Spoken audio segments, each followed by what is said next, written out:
Well, I am live, so how about that? My name is Lior Samfiru. Yes, I am in fact the employment lawyer, and welcome to this live employment law Q&A session. So again, my name is Lior Samfiru. I am one of the founding partners of Samfiru Tumarkin LLP. You'll find us across Ontario, BC, and Alberta. And I'm here to talk about employment law. My practice area, probably the biggest practice area at our firm. We're probably the biggest employee side law firm in this great country of ours. And I'm here, like I am every Wednesday, to talk about employment law, to answer questions, to inform you about your workplace rights. This is the opportunity you have to get involved, to be that second voice on this session by asking questions of me, by giving me the opportunity to help you. Questions are coming in. Keep them coming. I want to get through as many questions as possible over the next 30 minutes, whether it's about wrongful dismissal, severance, temporary layoff, suspensions, indefinite leaves of absence, constructive dismissal, human rights, discrimination, bullying, harassment. You name it, you can ask the question right now. If it has to do with you and your job, you're in the exact right place to get the information that you need to educate yourself and to arm yourself with that knowledge. Okay, so this is why it's so important. We all have great rights across Canada. Most people don't know what those rights are. Well, by watching me right now, you're going to learn, you're going to know what your rights are. Of course, if you want to learn more about your workplace rights, or better yet, if you want to contact myself and my team to have a private discussion about your workplace situation, here's what you do. You simply go to employmentlawyer.ca. You see that address on the screen? Employmentlawyer.ca. Phone number is there, email address is there, all the contact information is there. And of course, you can read lots and lots more about workplace rights, employment law, and educate yourself further. Right now, I'm live. If you're watching me, I'm here exactly at your service to make sure that you have all that knowledge. So I'm going to start answering some questions right now, but don't wait till the end of the session, okay? Ask your question right now. Again, I'm Lior Samfiru, the employment lawyer with Samfiru Tumarkin LLP, here at your service, answering employment law questions. Let's get going. All right, first question in early is N. Stinson, who asks, other than responding in writing, is there any other legal recourse against federally regulated employers who abuse the performance review process, for example, using the process to try and induce employee to get frustrated or to quit, or simply a case where a new manager don't get along? So here's the thing. Yeah, there is. So by giving you this improper performance review, or making it so that you feel like you're cornered and you have to quit, that could be a constructive dismissal. So by doing that, by treating you unfairly, by essentially it's a form of bullying. By bullying you, you may be able to say, well, now that relationship between employee and employer has deteriorated to the point that it's a constructive dismissal. That means you can leave with your full severance. But to be able to do that, you'd have to have a bit more than just to show that the performance review wasn't accurate. You really have to show that it's so over the top that clearly they were doing it on purpose. If you can show that, yeah, absolutely, that could be a constructive dismissal. So yeah, happy to chat to you or anyone that feels that you're in that situation. What I don't want you to do is I don't want you just to say, well, that's a nonsense review, so I'm quitting. No one quits, okay? No one quits before or without speaking to me first. So it can absolutely be a constructive dismissal if you're getting unreasonable, unfair, bad faith performance reviews. That's not appropriate, and it can absolutely be a constructive dismissal. Hopefully that makes sense. If not, follow-up question is always welcome. Otherwise, yeah, that's what you need to know. See how easy it is for you as well. You can ask your questions just like N. Stinson did. Get your answer right now so that you know what to do, you know what to say, and you know what your rights are. Great questions coming in already. I'm going to continue answering. Gene Smith on YouTube asks, is there a good way to communicate with your employer about concerns about the workplace environment? I don't have an HR department available. So the first thing that you do is you have to decide who is the right person within your organization. So you don't have HR. So who's that right person? Is it the owner? Is it the general manager? It really does depend. And sometimes that may be more than one person. Okay, so that's fine. Now, the best way to communicate with your employer about these concerns is in writing. Okay, I know it's tempting to say I'll schedule a meeting, and you can schedule a meeting to discuss what you put in writing if you want, but it has to be in writing, because what you want, number one, is you don't want there to be any misunderstanding about what you've said. Number two, you don't want them to later deny that you've ever said anything. You never told us there was an issue. Well, yes, I did, and it's right here in writing. So in writing, you send an email outlining in details the concerns. And the reason that's important is an employer has that legal responsibility to ensure that the workplace is proper, that it's safe, that there's no mistreatment, harassment, bullying. They have that obligation to protect you. So you absolutely need to tell them about it. The problem oftentimes is employers say, hey, we didn't know there was an issue. You never told us. So tell them. So decide who that right person is, and then deal with that person in writing. Now, if they ignore you, if they don't do anything about it, that's when I can get involved and either give them a kick in the pants, or get you out of there with compensation. So those are the options that are available to you. Now, if there isn't anyone to talk to, let's say you're being mistreated by the owner of the company, who are you going to talk to, right? Well, at that point, we skip that part, and I just get involved right away. All right. So those are some thoughts, Gene Smith. There. Any questions, follow up, by all means, please ask. Happy to answer. See how easy it is again. My name is Lior Samfiru. Yes, I'm the employment lawyer here answering questions just like I've been doing already. So you can ask yours as well. You can be that second voice, as I said, here, participate, be part of this conversation, and make sure that you know what your rights are. All right, continuing. Next question is from, roll with it. There you go, roll with it on YouTube. I've just completed early conciliation. My place of work refused to offer a settlement as they feel they acted reasonably. Should this worry me? I'm not sure what you mean by conciliation. Conciliation of what? I'm not sure exactly what you mean by that. It's not a process that I'm familiar with. So you'd have to elaborate with this on this.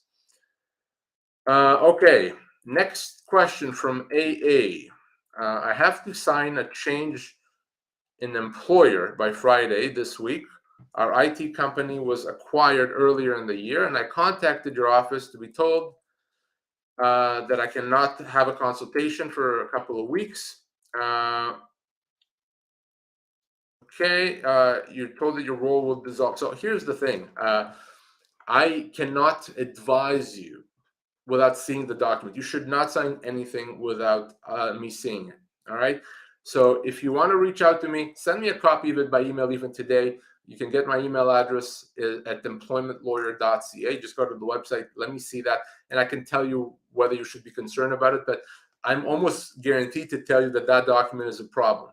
So AA, why don't you reach out to me again, employmentlawyer.ca. You see my email address. Send me a copy of it. Let me tell you what it means and what it does. Okay? Hopefully that makes sense. All right.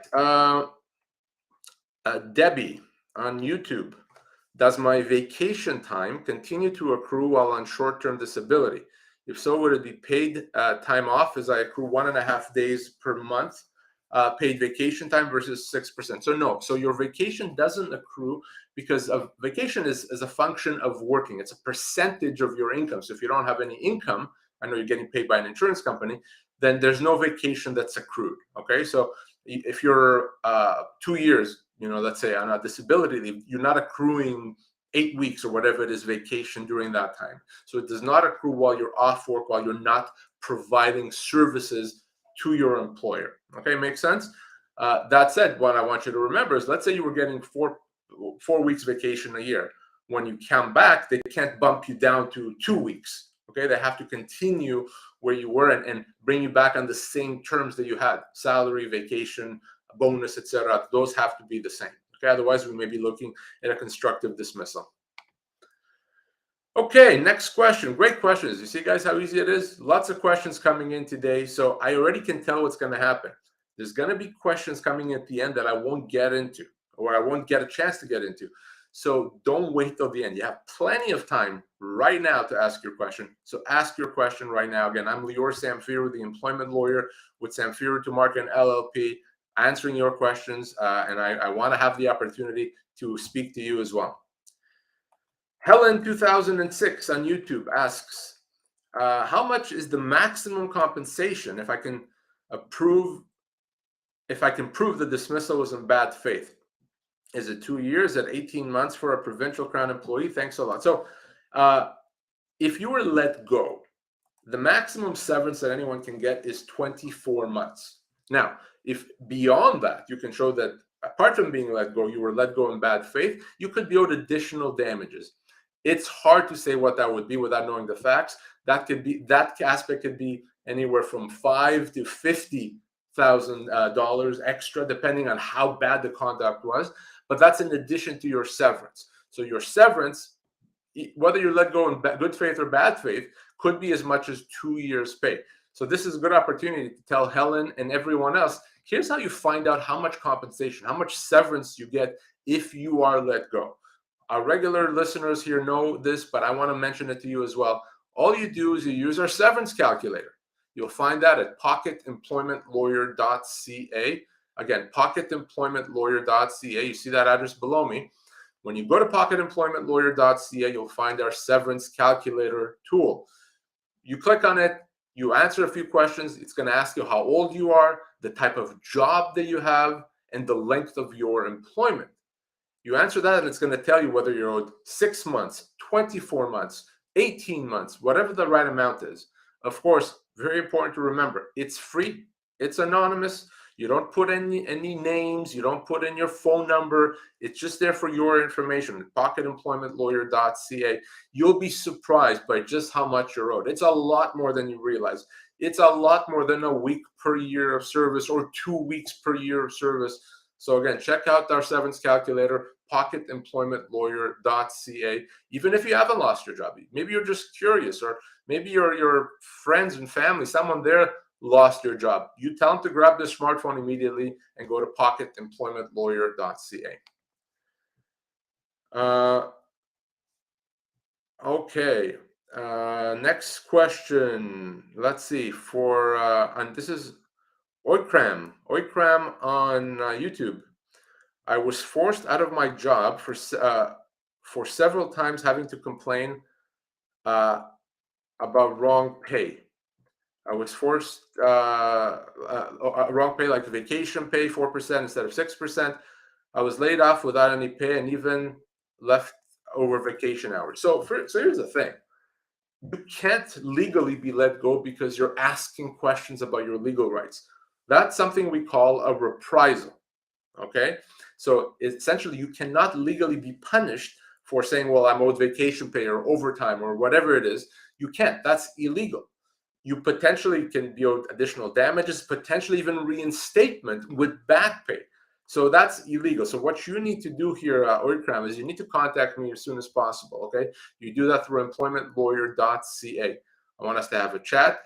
I want to understand exactly what happened. I understand your employment history and why you were let go. So beyond just severance, okay, you may be owed additional compensation because of this reprisal. You see that address below me, employmentlawyer.ca.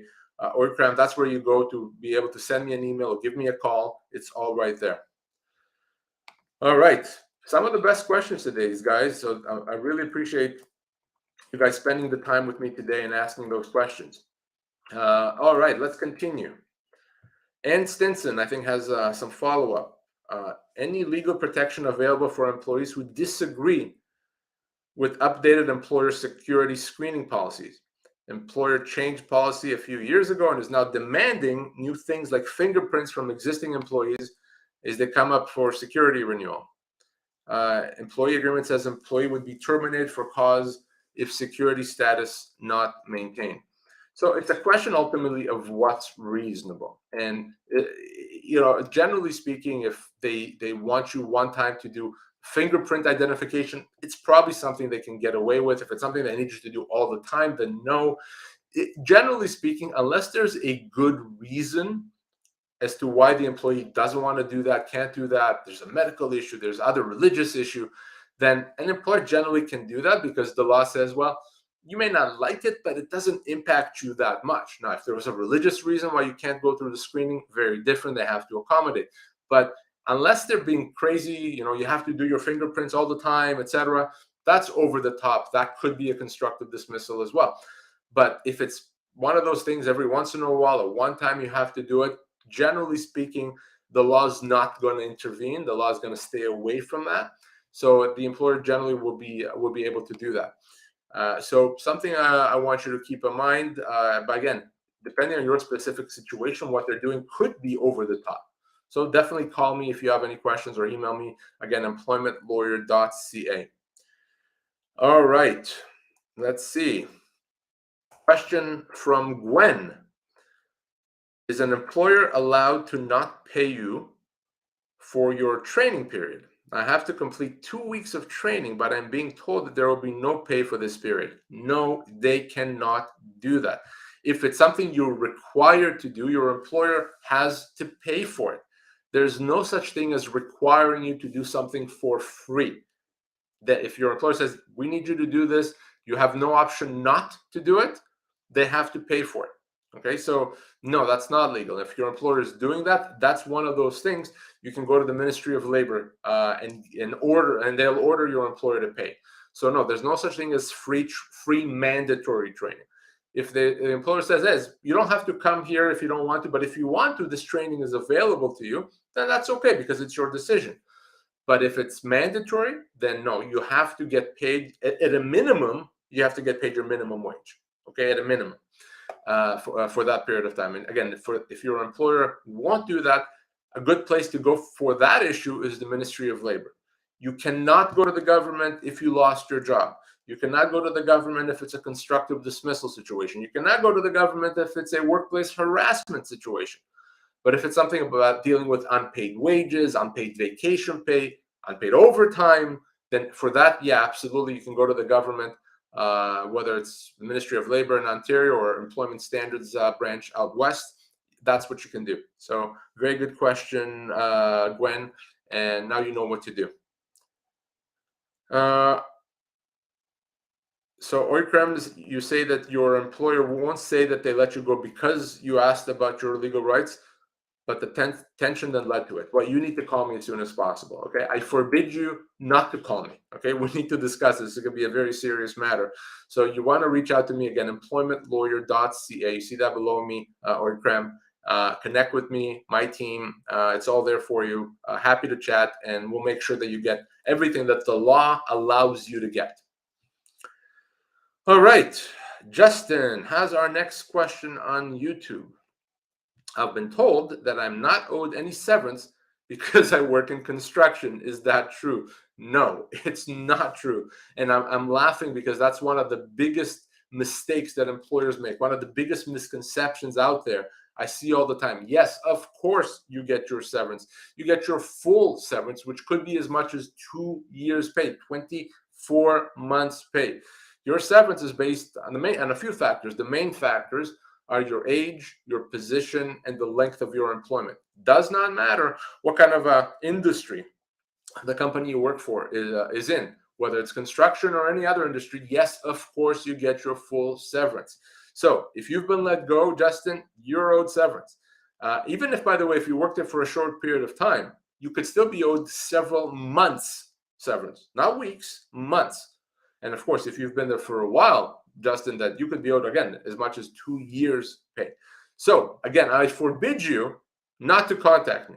You got to contact me as soon as possible, okay? All joking aside, you got to contact me through employmentlawyer.ca. And by the way, Justin, tell your colleagues that as well, because you're probably not the only one they've said that to. So I wouldn't be surprised if your colleagues believe that. Oh, we're in construction, I guess we don't get any severance. No, you absolutely get severance. So employmentlawyer.ca to contact me. You and your colleagues should do that ASAP. All right. Roger has our next question. I'm trying to return to work after being on long-term disability. I cannot return to my previous duties due to my condition.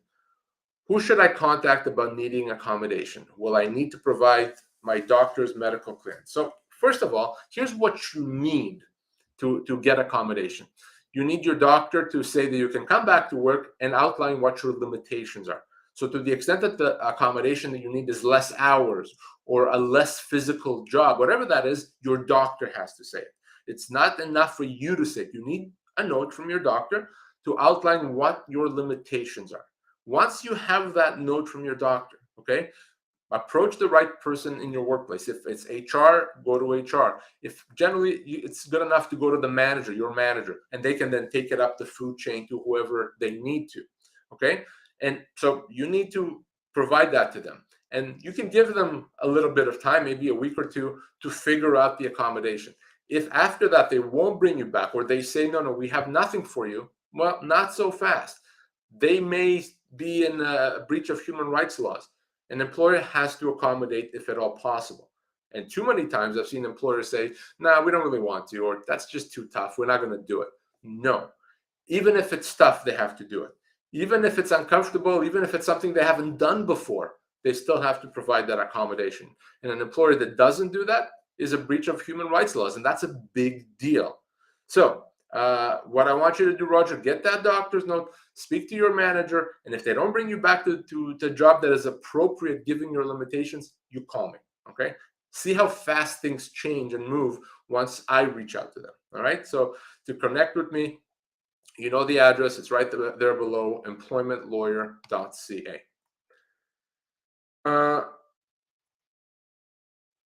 Okay, AA, as I said, email me a copy of the agreement through employmentlawyer.ca. Justin has a follow-up. Justin is in construction. His employer told him that he doesn't get severance because he's in construction. And Justin says, it's been the standard for everyone. How long can someone be from getting let go to speak to a lawyer? I have a few friends who were let go with the same message. So 2 years. So you have a 2-year period from when you were let go. And I am not surprised at all, Justin, that you and your colleagues have been told that. Happens all the time. I've been dealing with this darn issue for 20 years. Very, very familiar with it, okay? So it's because of that I said what I said. You need to tell your colleagues as well. And something to keep in mind. So let's summarize, because this is a big one. Construction employees do get severance. If you were working in construction, if you lost your job, yes, you get severance. It's calculated in the same way based on your age, your position, and the length of your employment. And it could be anywhere from a couple of months to 2 years. All right. So now you know, Justin, everyone else, construction or otherwise, you get severance. And by the way, even if you're in construction, the severance calculator works for you. You can go to pocketemploymentlawyer.ca and use the severance calculator. You can do that right now, Justin. If you go to pocketemploymentlawyer.ca, use the severance calculator. You can calculate yourself in seconds how much severance you're owed. Free, anonymous. Check it out. All right. Continuing with the questions. By the way, just a reminder for those joining me now, I'm Lior Samfiru, one of the founding partners of Samfiru Tumarkin LLP. They call me the employment lawyer. And we operate in Ontario, in BC, and in Alberta. And we help people with their workplace issues. We help resolve those issues. We ensure that your rights are protected and enforced. And on this session every week, I do similar things. I inform you. By giving you that knowledge, you'll know what to do. You'll be better prepared and better protected. That's why it's so important. All right, continuing with questions. Guys, questions. I'm going to continue right now, but you have about 5 minutes or so. Please, if you have a question, get it in under the wire right now. I want to answer it. Precious on YouTube has that next question. Can your employer change your work schedule after you are hired and have agreed to work certain days? Great question. And the answer is they cannot make significant changes. So I'm going to give you an example. So let's say you agreed to work Monday to Friday, 9 to 5. Well, they can't say, well, now you have to work weekends. Or they can't say, now you're going to work, instead of 9 to 5, you're going to work 12 to 8. They can't do that. That's a big deal. That could result in a constructive dismissal. So can't do that. But could they make some minor changes? Yeah. So for example, you've agreed to work Monday to Friday, 9 to 5. They can change that to 9:30 to 5:30 because it's not considered a huge change. It's not a significant change. So minor changes, yeah, probably can get away with. Significant changes, no. So if you're not sure, if you want to know if your change is a significant change, easy. Just call me, ask me, I'll tell you. All right. Very easy to do. Not every change is clear whether it's significant or not. So that's why you reach out to me before you do anything else. Again, employmentlawyer.ca. Question from Gerald. How do I know if I'm still owed severance if my employer says I was terminated for cause? So here's what I'm going to say. If you've been, quote unquote, terminated for cause, you have to call me. The thing is this, it's extremely difficult to terminate for cause. It's not enough that you may have done something wrong or may have done a few things wrong. The only time you can legally be terminated for cause if what you did is so bad, is so serious that you just no one can employ you. You cannot be employed anymore. It's that bad. You stole, you committed fraud, you committed assault. Then, yeah, maybe it's cause, sure. But maybe you didn't do a good job on a project, or maybe you had an argument with the boss. That's not a good thing. But that doesn't mean that's cause. Okay, it's not.